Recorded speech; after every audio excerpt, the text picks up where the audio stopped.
Pasangan suami isteri ni hilang dekat laut, tapi bukan sebab bot karam, bukan sebab ribut. Diorang hilang sebab ditinggalkan dekat tengah-tengah lautan yang luas tu. Dan tak ada siapa pun sedar masa diorang kena tinggal. Dan apa yang jadi lepas tu,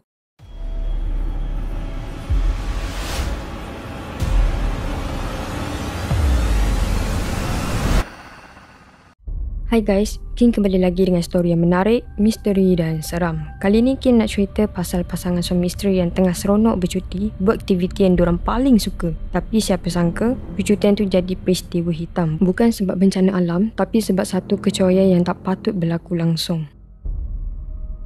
Tom Lonergan dan isterinya Ellie ialah pasangan dari Amerika Syarikat. Diorang mula kenal masa sama-sama belajar dekat universiti dan beberapa tahun lepas tu diorang pun berkahwin pada tahun 1988. Ramai yang kenal diorang ni sebagai pasangan yang memang rapat, selalu ada sama-sama, faham antara satu sama lain dan jarang sangat berpisah. Satu hobi yang paling diorang suka iaitu menyelam. Ellie dah lama aktif dalam dunia scuba dan dia juga yang ajak Tom cuba benda ni lah. Semenjak tu lah menyelam jadi aktiviti wajib bila diorang bercuti. Sama-sama explore laut, sama-sama tengok dunia lautan. Masa kejadian tu, diorang baru je habis setahun berkhidmat dekat Peace Corps dekat Fiji. Sebelum balik ke Amerika, diorang ambil peluang untuk singgah kejap dekat Queensland, Australia. Sebab diorang teringin sangat nak menyelam dekat Great Barrier Reef, tempat yang memang terkenal dan jadi lokasi impian ramai penyelam. Masa tu, Tom baru 33 tahun, Annie pula 28 tahun. Diorang masih muda, tengah semangat nak explore dunia. Trip ni sepatutnya jadi salah satu kenangan paling indah dalam hidup diorang. Tapi apa yang jadi lepas tu, langsung tak disangka lah. Pada 25 Januari 1998, Tom dan Ellie join satu trip menyelam anjuran syarikat Outerage. Dalam bot tu ada 26 orang, termasuk diorang berdua lah. Bot tu dikendalikan oleh kapten bernama Jeff Vernon dan destinasi yang dituju San Crispin Reef, salah satu tempat menyelam paling popular dekat sana lah. Bila sampai je dekat lokasi, semua penumpang pakai peralatan masing-masing dan mula terjun ke laut. Aktiviti menyelam pun berjalan macam biasa, tapi bila dah habis dan semua orang naik balik ke atas bot, dalam masa yang sama tak ada siapa pun perasan yang Tom dan Ellie masih belum naik lagi. Kru pun tak buat kiraan semula, jadi bot pun mula berlayar balik lah. Bayangkan dalam 40 minit menyelam, diorang naik semula ke permukaan, tapi bila tengok sekeliling, bot dah tak ada.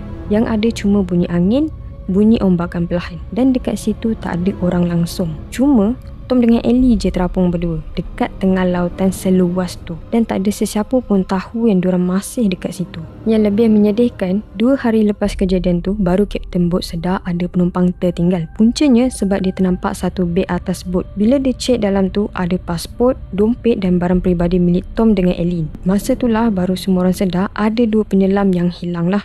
Jadi misi pencarian pun terus dijalankan. Navy masuk, helikopter berlega, bot-bot kecil pun ramai yang tolong cari. Diorang pusing kawasan tu siang malam tapi tak jumpa apa-apa langsung. Tapi lepas beberapa bulan, diorang ada jumpa beberapa barang menyelam yang terdampar dekat tepi pantai. Tapi satu benda yang betul-betul buat semua orang terkejut, ada satu papan kecil atau dive slide yang biasa penyelam guna untuk tulis nota dalam air. Dan atas papan tu ada satu mesej terakhir dari pasangan suami isteri tu yang bertulis,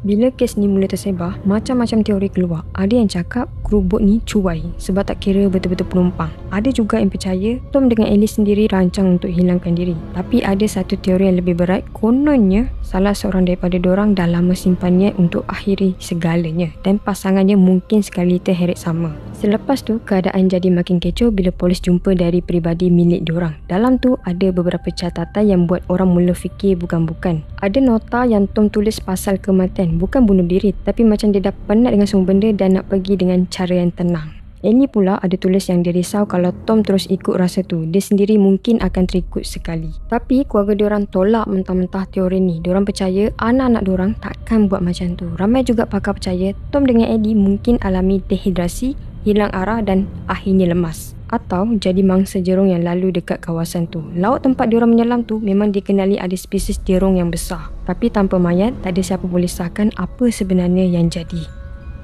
Kes ni akhirnya dibawa ke mahkamah. Kapten bot didakwa sebab kecuaian sebab gagal pastikan semua penumpang selamat. Tapi lepas perbicaraan, dia dibebaskan. Cuma syarikat Autorej mengaku bersalah dan lepas kena denda, syarikat tu terus tutup dan tak operasi lagi. Lepas kejadian ni, kerajaan Australia terus ambil serius. Banyak undang-undang baru mula dikuatkuasakan. Semua penyelam wajib ada ID khas, kiraan penumpang pun kena buat 2 kali dan prosedur keselamatan diperketatkan habis-habisan sebab tak nak kes tu berulang lagi.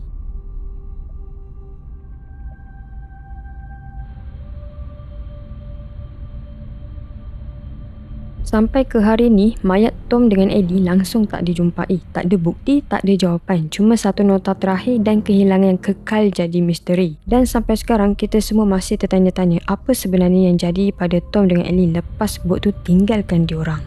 Okeylah, Kim rasa cukup untuk story hari ni. Jangan lupa subscribe dan aktifkan notification supaya korang tak ketinggalan untuk video akan datang. Bye-bye. Assalamualaikum.